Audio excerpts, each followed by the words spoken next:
Chers amis, allez, cette matinale continue ce matin. Vous venez de recevoir, la matinale se poursuit bien entendu. Je reçois, pardon, excusez-moi, ce matin le capitaine Hervé Moreau. On va parler de ce qui est en train de se passer en France depuis un certain temps. Mais la dernière en date, l'assassinat de Matisse, qui a été à Châteauroux notamment, et puis énormément d'affaires qui se succèdent.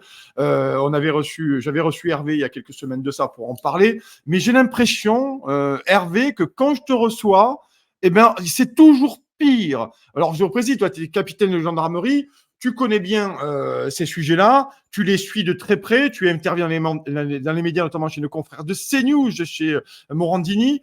Et aujourd'hui, je t'ai appelé, je me suis dit, j'aimerais que tu nous fasses une analyse. C'était le cas avec Jean-Pierre Colombiès il y a 2 jours au micro de Clémence. Et d'ailleurs, on salue Clémence, bien entendu. Jean-Pierre Colombiès était lui aussi très dur sur ce qui se passe. Hervé, toi aujourd'hui, Matisse, c'est un nouvel assassinat, un nouveau meurtre qui en appelle d'autres, malheureusement. Hein. Oui, Nicolas, je te remercie beaucoup de me recevoir dans Toxin la matinale. Merci à toi. Je salue Jean-Pierre Colombiès et Clémence naturellement et tous tes auditeurs. Oui, c'est comme tu le faisais très justement remarquer, c'est concrètement toujours pire. Alors moi, j'en suis atterré et mortifié, même si la violence m'a été très longtemps mon commun, hein, ce à quoi Ouais. j'ai été confronté avec mes gendarmes durant toute ma carrière. Mais oui, c'est toujours pire. Et chaque fois que l'on m'invite dans un média, que ce soit CNews ou que ce soit dans ton émission, Nicolas, j'ai le sentiment que c'est pire, toujours pire.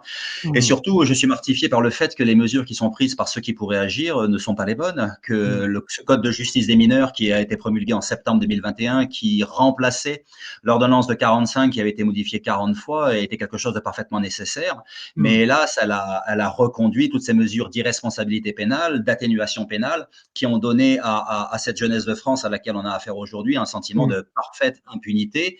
Et c'est bien là le drame. Hein. Je te rappelle l'essence même de l'ordonnance de 45 telle qu'elle a été modifiée. La France n'est pas assez riche d'enfants pour que l'on puisse négliger tout ce qui peut concourir à en faire des êtres sains. Alors oui, d'accord pour les mesures éducatives, d'accord pour les juridictions spécialisées, les tribunaux pour enfants, les mises en examen, mais aujourd'hui, ça ne correspond absolument plus à la réalité telle que nous y sommes confrontés. Aujourd'hui, c'est la loi du plus fort, y compris chez les plus jeunes. Tu sais que jusqu'à 13 ans, si les responsabilités pénales pleines et entières, même en cas criminel, les gardes à vue ne peuvent être prises qu'à partir de 13 ans avec présence obligatoire de l'avocat. Et il y aura Ouais. bien sûr des mesures d'atténuation pénale, la fameuse excuse de minorité qui fait qu'ils ne seront quasiment jamais condamnés, si ce n'est en matière criminelle, bien entendu.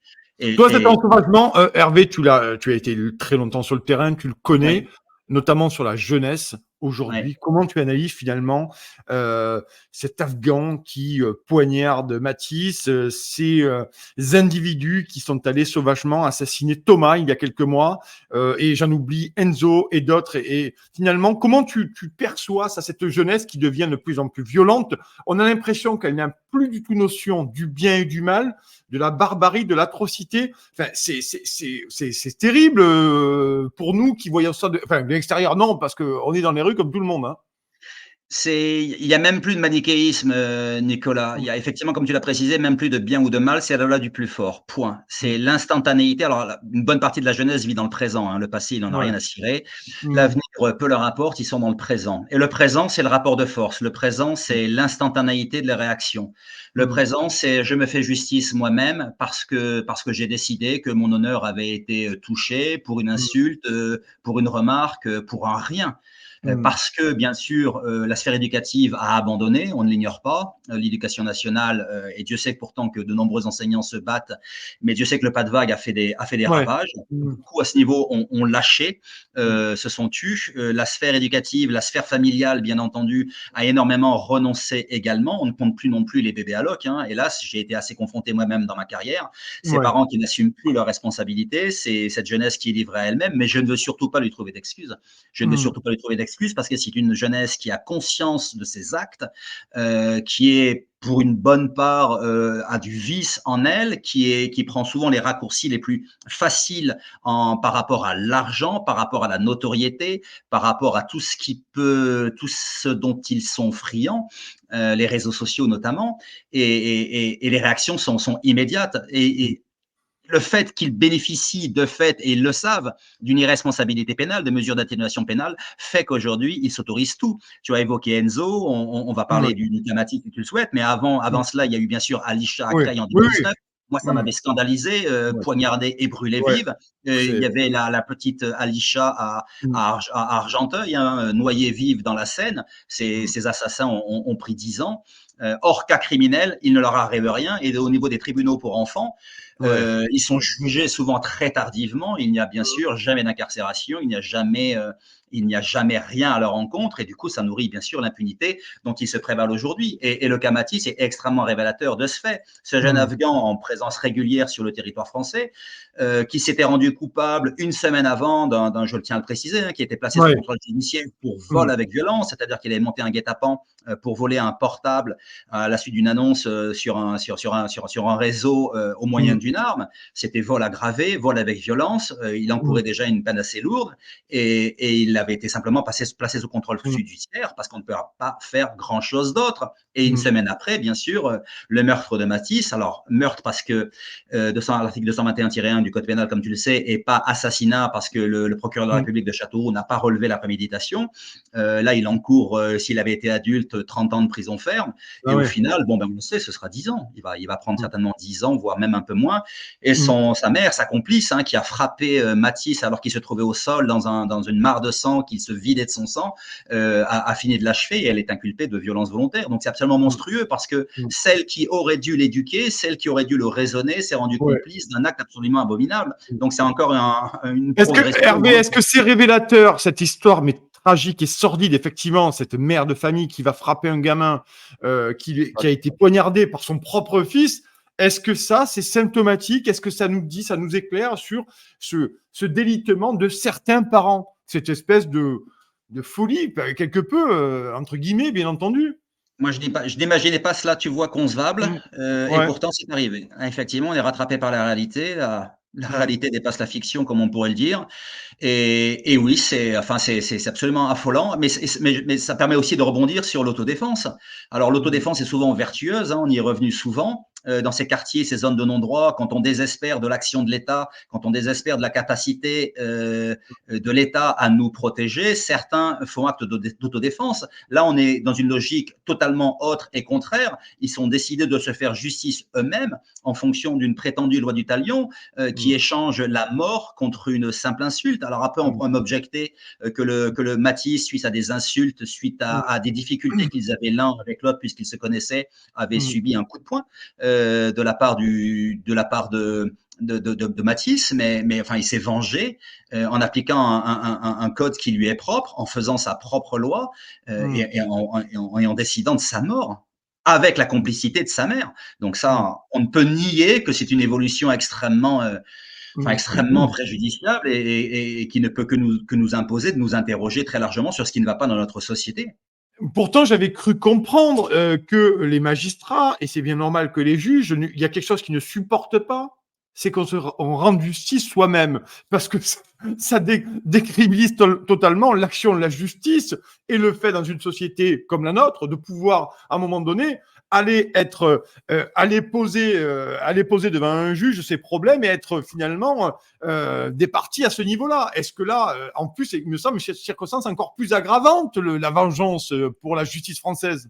Mais Nicolas, enfin, tu sais ce que je pense de la Mm. justice pour en avoir Mm. été outré trop Ouais. souvent et à trop nombreuses reprises dans ma carrière. Moi, j'ai Mm. toujours, enfin, servi pour les victimes. J'ai Mm. toujours servi et protégé les victimes, nos concitoyens, autant qu'il m'était possible. Mais les juges, là encore, les magistrats ont une responsabilité pleine et entière avec ce qu'il Mm. advient. Si Mm. l'autodéfense, si toutes les horreurs, l'ensauvagement auxquels nous sommes confrontés ont lieu, c'est également et avant tout parce qu'ils n'assument pas leurs devoirs, parce qu'ils ne Mm. punissent pas, parce qu'ils ne sanctionnent pas. Quand tu vois que dans l'essentiel des cas, hors cas criminel pour des cas délictuels et Mm. souvent graves, le mineur sera jugé dans un tribunal pour enfants des 6, 8, 10 mois après, alors qu'il Mm. devrait comparaître en comparution Ouais, immédiate, bien immédiate, ouais. sûr, Mm. comme un adulte devrait se rendre compte de la portée de ses actes. Là, si on Mm. parle de mesures éducatives, Dieu sait que ça lui apparaîtrait nettement, mais quand tu vois que ces magistrats vont lui mettre un rappel à la loi Mm. ou une peine de prison tout au plus avec sursis, un sursis léger pour des faits graves, comment veux-tu qu'il ne soit pas certain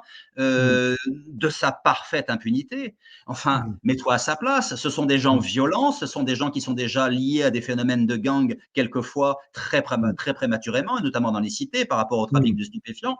Ce sont des jeunes gens qui n'ont pour seule loi que la loi du plus fort. Et lorsqu'ils en font usage, qu'ils se permettent tout et qu'ils constatent que les conséquences sont nulles au point de vue de la justice, bianco, quoi. On continue, bien entendu. Il faut être un idéologue de gauche, il faut être totalement déconnecté du terrain pour croire que ça va aller mieux. Ça empire toujours plus parce qu'ensuite, par mimétisme, tous ceux qui constatent parmi leurs relations qu'il n'est rien advenu, que la justice n'a de fait rien fait, eh bien, s'en satisfont et ça se répand comme une traînée de poudre. Hein, et ça contribue au fait que notre société se décivilise totalement.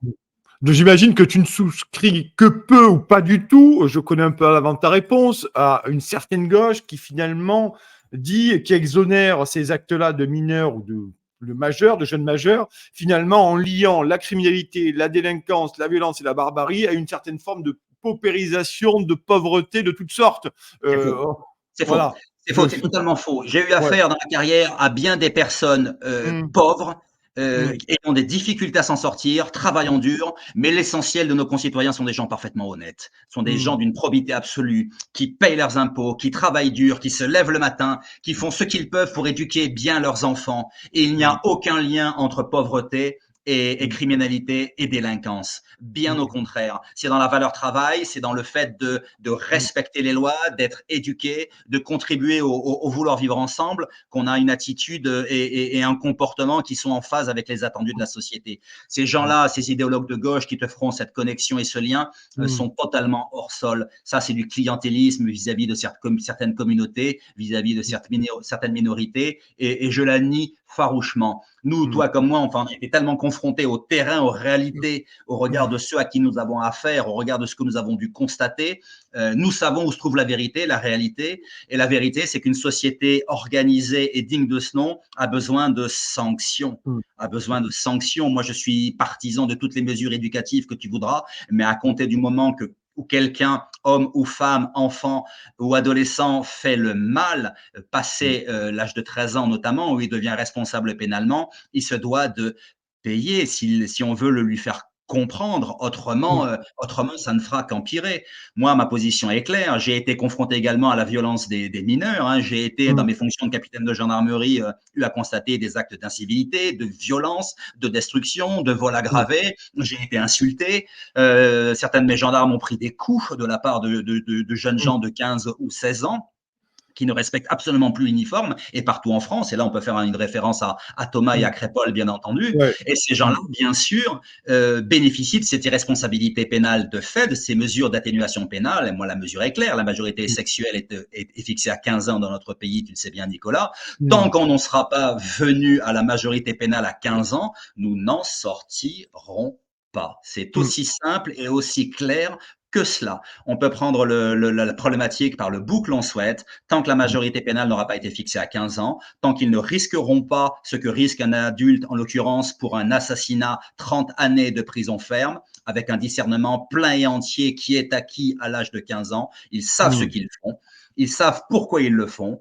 On doit absolument mettre en place cette mesure-là et tout ira mieux. Mais c'est la même chose pour les adultes, tu le sais bien. Hein. Je te rappelle 4 millions de crimes et délits dans notre pays, concrètement 500 000 personnes qui sont traduites devant les tribunaux chaque année, des peines de prison avec sursis ou ferme pour 450 000 d'entre eux tous les ans, et à peine une trentaine de milliers qui seront incarcérés pour quelques mois seulement. Donc, à partir de là, que dis-tu aux 450 000 victimes qui constatent que leur agresseur, que celui qui leur a fait tant de mal demeure libre? Avec le préjudice moral, le préjudice financier, effectivement, qui pèse en fait sur ces victimes, et tu as toujours bien fait de le rappeler parce que c'est aussi des victimes qu'il y a derrière et qui sont traumatisées à vie. Voilà. Et ça, il faut quand même en avoir toujours conscience. Je note aussi que tu as 2 livres, Hervé Moreau, Vérité d'un capitaine gendarmerie, un officier d'active rompt le devoir de réserve. C'est ce livre-là, et Le candidat libre, bien entendu, Révélation d'un homme d'honneur en politique. 2 livres que vous pouvez vous procurer sur la librairie du capitaine.com. N'hésitez pas, bien entendu. Ouais, avec plaisir, c'est normal. Tu as sorti des livres, on est là aussi pour en parler. C'est C'est ça. normal d'avoir plusieurs lectures et plusieurs grilles de lecture. Qu'on partage ou pas tes idées, je trouve que c'est toujours bien d'entendre des voix discordantes. C'est notre boulot de médias indépendants, chers amis. Je voulais Jean-Pierre Colombiès, ancien policier qui vient aussi régulièrement sur Toxin, qu'on salue. Jean-Pierre, bien entendu, on avait fait un très bon débat que je vous Ouais. invite à aller voir sur la chaîne YouTube de Toxin il y a quelques semaines de ça. Jean-Pierre Colombiès et Hervé Moreau. Jean-Pierre disait cette semaine au micro de Clémence, on est arrivé, ça y est, dans la France Orange Mécanique, on y est. Tu partages les propos de Jean-Pierre Colombias là-dessus, toi? Ouais, alors, on fait une référence au livre de Laurent Oberton, hein, édité chez Oui, Magnus, oui, bien oui. sûr, Laura Manier Oui. et lui. Livre de référence prophétique, oui, on est dedans en plein. Ouais. On est dedans en plein et les choses ne s'arrangeront pas. Les choses ne s'arrangeront pas parce que les prisons n'ont pas été construites, tu le sais bien. La Mm. population carcérale n'a jamais été aussi importante et continuera de progresser parce qu'il y a de plus en plus de crimes qui sont perpétrés. On en a eu 1033 en 2023, comme tu sais, progression de 7%, et ça, c'est absolument incontournable, hein. C'est un révélateur absolu de ce qu'il en est de la dangerosité de notre pays. Je te passe les crimes et délits, bien entendu, et Mm. selon leur essence. Mais oui, on est en plein dans la France Orange Mécanique et on continuera d'être dans la France Orange Mécanique aussi longtemps que les prisons ne seront pas construites, que ceux qui nous font du mal ne seront pas incarcérés. Et ce n'est Mm. pas le choix qu'ont fait ceux qui ont présidé à nos destinées jusqu'à présent. Donc on verra bien ce qu'il en sera de l'alternance, je Mm. l'espère en 2027. Mais une société sans répression ne peut pas être une société qui évolue favorablement. Ce n'est Mm. juste pas possible. Et les citoyens le comprennent de moins en moins. Les Mm. inscriptions au club de tir sportif pour posséder une Oui, arme n'ont ouais. jamais été Mm. aussi Oui. nombreux. Nos compatriotes ont peur, véritablement peur, parce qu'ils savent qu'ils peuvent perdre la vie pour un oui ou pour un Mm. non, parce qu'ils voient que ceux qui les agressent, qui leur font du mal, ne sont jamais ou pratiquement jamais incarcérés. Et cela, ce n'est pas tenable, ce n'est plus tenable. Ça, c'est une Ouais. France Orange Mécanique où c'est l'injustice qui tient de variables et qui s'impose à ceux qui voudraient se comporter honnêtement, avec probité, en payant leurs impôts et en vivant en paix le mieux possible. Aujourd'hui, ils ne le peuvent plus. Et Moi, c'est plus on en avait parlé, Hervé, et merci d'être là ce matin. Dans mon petit village de l'Hérault, un village à côté où il y a quand même 3 casernes de gendarmerie, à côté de chez et nous, il y a Samarin. beaucoup de délits. Il y a Et beaucoup de Samarin. délits. Et Ah là, oui, ce oui, petit Samarin qui a été plongé dans le ouais, coma, hélas, à ouais. Montpellier, c'est également très, très révélateur Oui, oui, oui, Samara de cette aussi qui a police été, ouais, religieuse que l'on trouve aussi ouais. maintenant à Montpellier.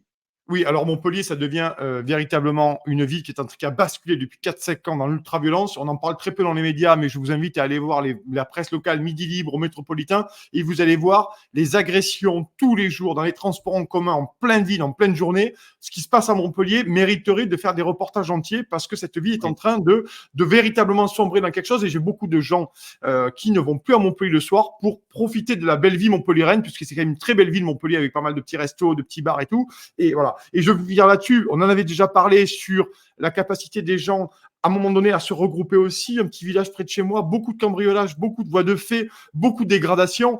Pourtant, on a des gendarmes ici qui tournent pas mal, mais les gens, un post Facebook sur un groupe d'un village, ont commencé à dire, ben nous, on va commencer à organiser des rondes dans nos lotissements, des rondes au pied de nos bâtiments, pour essayer d'endiguer ou du moins de prévenir l'agression, de prévenir le cambriolage.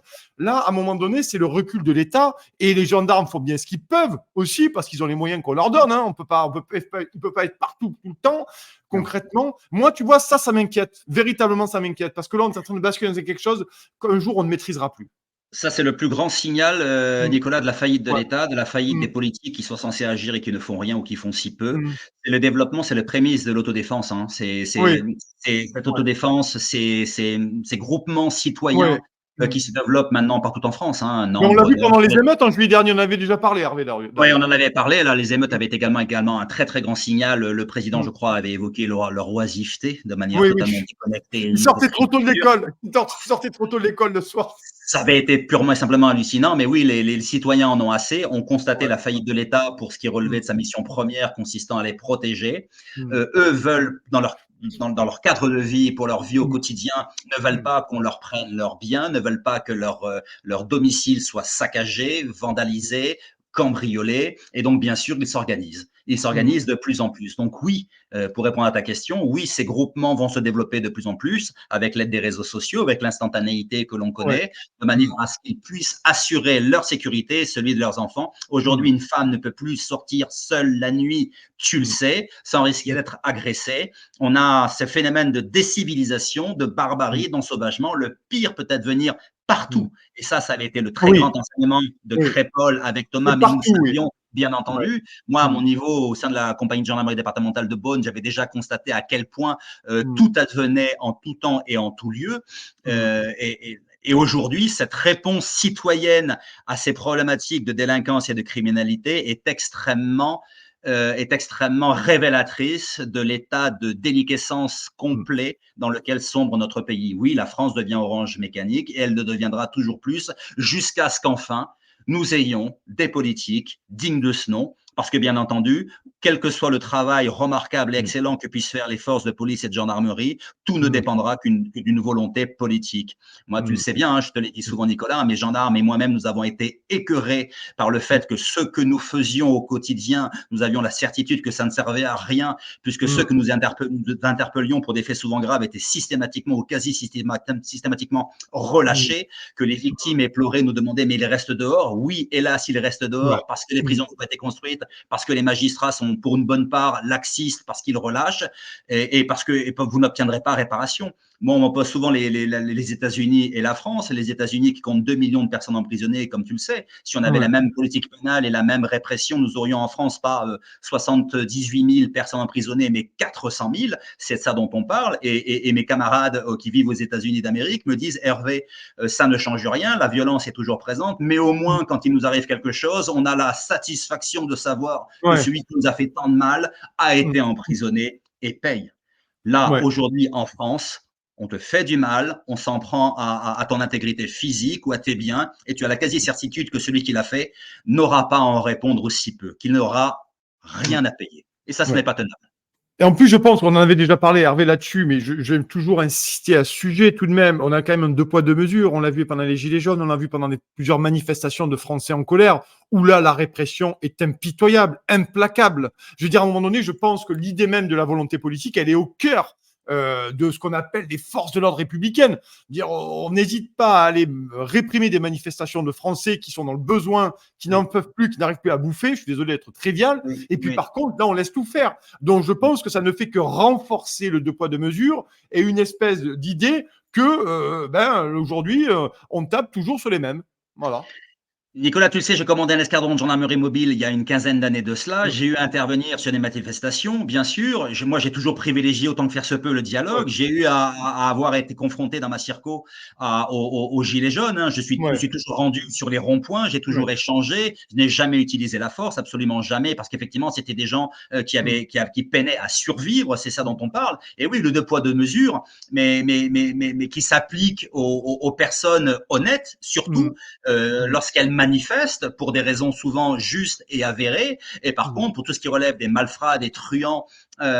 et toute cette chienlit, l'État est si faible. L'État est si faible et la magistrature également. Donc, je comprends aussi le ressentiment de nos compatriotes, de nos concitoyens. Mais là encore, je serais tenté de te dire que euh, notre démocratie vit dans les urnes, que la colère peut véritablement s'exprimer dans les urnes. Donc, moi, j'appelle bien sûr au renouvellement de la classe politique, au renouvellement de ceux qui se trouvent au pouvoir, qui ont tant failli. Mmh. Et cela, aujourd'hui, n'est plus niable. On ne peut que constater chaque Mmh. jour avec son lot d'atrocités, de barbarie, d'injustice, que ça va toujours plus mal. Mmh. Monsieur Macron, notre président, a été élu et réélu, à mon grand regret. Mmh. Que 2027 arrive vite. Mmh. Combien de mes soutiens me disent, mais devrons-nous attendre encore 3 années? Ouais. Hélas, Bah oui. oui. Oui, parce que c'est notre poumon démocratique, parce que le choix en a Ouais. été fait, à mon Mmh. grand regret, Ouais. et nous devrons encore subir, et ce sera Mmh. toujours pire. Je ne sais Mmh. pas, je ne peux pas assurer de ce qu'il en sera, mais Ouais. oui, ce sera toujours pire. Mais ceci dit, ils ont été élus, réélus, une partie de sa Mmh. majorité a été reconduite, les Mmh. accords électoraux ont été passés, Mmh. avec certains soutiens d'autres bords politiques, et ils tiennent. Et en attendant, nous subissons, nous souffrons, Mmh. et ça n'a jamais été si difficile. Mais j'ai envie de dire à tes auditeurs, Mmh. hélas, ce n'est pas fini, ça se Mmh. poursuivra, mais nous Mmh. reconstruirons tout. Nous reconstruirons tout parce que nous aurons tellement souffert, nous aurons une acuité tellement vive de ce qui est à faire pour que les Mmh. choses enfin, que nous le ferons. Une dernière question, il nous reste 3 minutes, Hervé. Merci d'être là, Hervé Moreau, capitaine de gendarmerie. Je vous rappelle les livres d'Hervé Moreau que vous pouvez vous procurer sur la librairie du Capitaine Vérité, capitaine de gendarmerie et Candidat libre. Les 2 livres, n'hésitez pas, la librairie du Merci. capitaine, vous pouvez aller vous les procurer pour un peu de lecture. Dernière question, en 3 minutes, les JO. Ça part mal cette histoire. Hein. Ça part très mal en termes de sécurité. Enfin, il y a beaucoup de choses, mais en termes de sécurité, on fait venir des militaires polonais, des militaires allemands, peut-être des flics allemands. Enfin, est-ce qu'on a les moyens aujourd'hui de sécuriser, de ne pas dépouiller aussi nos provinces, notamment les bords de plage sur lesquels j'habite, où il faut à un moment donné des forces de l'ordre, parce que là, il devient de plus en plus problématique d'aller se baigner tranquillement sur certaines plages. Est-ce que le risque, le pire est à venir, Hervé, selon toi? Sur ces Jeux olympiques, Nicolas, on a mis tout ce qu'on pouvait, hein. Donc le Mmh. reste de la France ne sera que très peu sécurisé, je t'en Mmh. avertis d'ores et déjà. Mmh. Mes camarades de promotion de Saint-Cyr ou de l'école des officiers de la gendarmerie nationale ne me disent pas autre chose, ceux qui sont encore Mmh. d'actifs et aux commandes de de l'organisation de cette sécurité. Ben, ils anticipent et ils craignent le pire, bien entendu. S'il s'agissait de stades à sécuriser, la Oui. chose serait assez certaine et fiable. Mais on parle d'une cérémonie d'ouverture. On parle d'une Mmh. cérémonie d'ouverture sur la scène. Et là, Mmh. hélas, toutes les craintes existent aujourd'hui. Y aura-t-il Mmh. des tueries de masse? Y aura-t-il des attentats? Les personnes susceptibles, des djihadistes, susceptibles d'avoir été d'ores et déjà infiltrés depuis longtemps, sont-ils déjà présents? À mon avis, oui. À mon avis, Mmh. oui. Nous avons des forces de police et de gendarmerie parmi les meilleures au monde. La Direction générale de la sécurité intérieure fait un travail absolument remarquable. Mmh. Parviendront-ils à neutraliser toutes les menaces avant qu'elles n'agissent? Moi, je l'espère. Mais oui, concrètement, le pire est à craindre, bien sûr. Alors, ces jeux, nous les avons voulus, nous les célébrons. J'espère que ce sera une pleine réussite, qu'il n'adviendra rien de préjudiciable en matière de sécurité. Mais hélas, Mmh. nous avons beaucoup à craindre et le reste du territoire, pendant 3 semaines, voire Mmh. 6 semaines si l'on compte les Jeux paralympiques, aura beaucoup à souffrir de la Mmh. mobilisation de toutes les forces de police et de sécurité, de gendarmerie, sur Mmh. ces Jeux olympiques, sur les sites qui ont été retenus et à Paris avant tout. Ouais. Est-ce qu'on n'a pas, notamment, toute dernière question, notamment sur les agents de sécurité, j'ai vu hier un reportage sur BFM TV ou avant-hier, peu importe, où des retraités étaient formés à la va-vite comme agents de sécurité. Bon, là, je pense qu'on est dans le grand n'importe quoi. Et puis les gens, déjà, il y a un déficit d'agents de sécurité, mais il va falloir à un moment donné faire le point sur tous ces profils. Est-ce que les services de renseignement ont pas autre chose à foutre, je suis désolé, que de s'occuper à un moment donné de passer au crible tous les gens qui seront amenés à être près du public sur l'organisation et assurer la sécurité en complément des forces de l'ordre. Est-ce que la DGSI, les renseignements intérieurs n'ont pas autre chose à faire avec la menace terroriste qui pèse sur notre pays de façon quotidienne en plus, hein? Oui, ils ont autre chose à faire, mais on ne peut pas s'épargner, cette Ouais, étape-là, Nicolas. ouais, C'est juste pas possible. On a besoin de ouais, ces personnels, alors ils ont été ouais, formés à la va-vite, ils ne seront peut-être pour certains d'entre eux mmh, absolument pas compétents, mais on ne ouais, peut pas s'épargner ce ouais, criblage parce qu'autrement ouais, nous aurons des terroristes infiltrés parmi ceux qui sont censés assurer notre sécurité, qui seront peut-être armés mmh, et qui auront effectivement à perpétrer leur acte terroriste, leur tuerie de mmh, masse et les conséquences en seront mmh, incalculables. Donc oui, bien entendu, ils ont autre chose à faire, mais on ne peut pas mmh, s'épargner cette étape-là, elle est absolument nécessaire. On regarde mmh, des effectifs absolument dimensionnés de manière mmh, tout à fait exceptionnelle et extraordinaire. C'est une nécessité et ils s'efforcent de faire face. Alors tout ne sera pas parfait, bien entendu. Tout ne mmh, sera peut-être pas prêt, nonobstant ce qu'ils pourront dire à ce moment-là. Mais je pense que beaucoup vont retenir leur souffle tous les ouais. jours et dans la durée pour espérer qu'il ne se passe rien. Mais moi, je suis plus que dubitatif, bien entendu. Mais je le souhaite, Mmh, bien entendu, pour mon pays, pour ma France, pour nos concitoyens, que ce soit mmh, une grande et belle fête, mmh. mais rien n'est plus indécis et rien n'est moins sûr. Non, mais en tout cas, on va espérer que ça se passe mieux. Mais bon, c'est vrai qu'aujourd'hui, on a de quoi intriquer. Merci beaucoup, Hervé, d'être venu ce matin dans Talk 5. Capitaine Hervé Moreau, on vous a donné les références des livres. N'hésitez pas à vous les procurer. Je te souhaite une excellente matinée, un excellent week-end, Hervé. Bien entendu, merci beaucoup d'être venu ce matin sur Talk 5. Et nous, on passe immédiatement à l'interview, à l'entretien avec Rémi de Juste Milieu. Merci beaucoup. Restez connectés, chers amis. Merci Nicolas.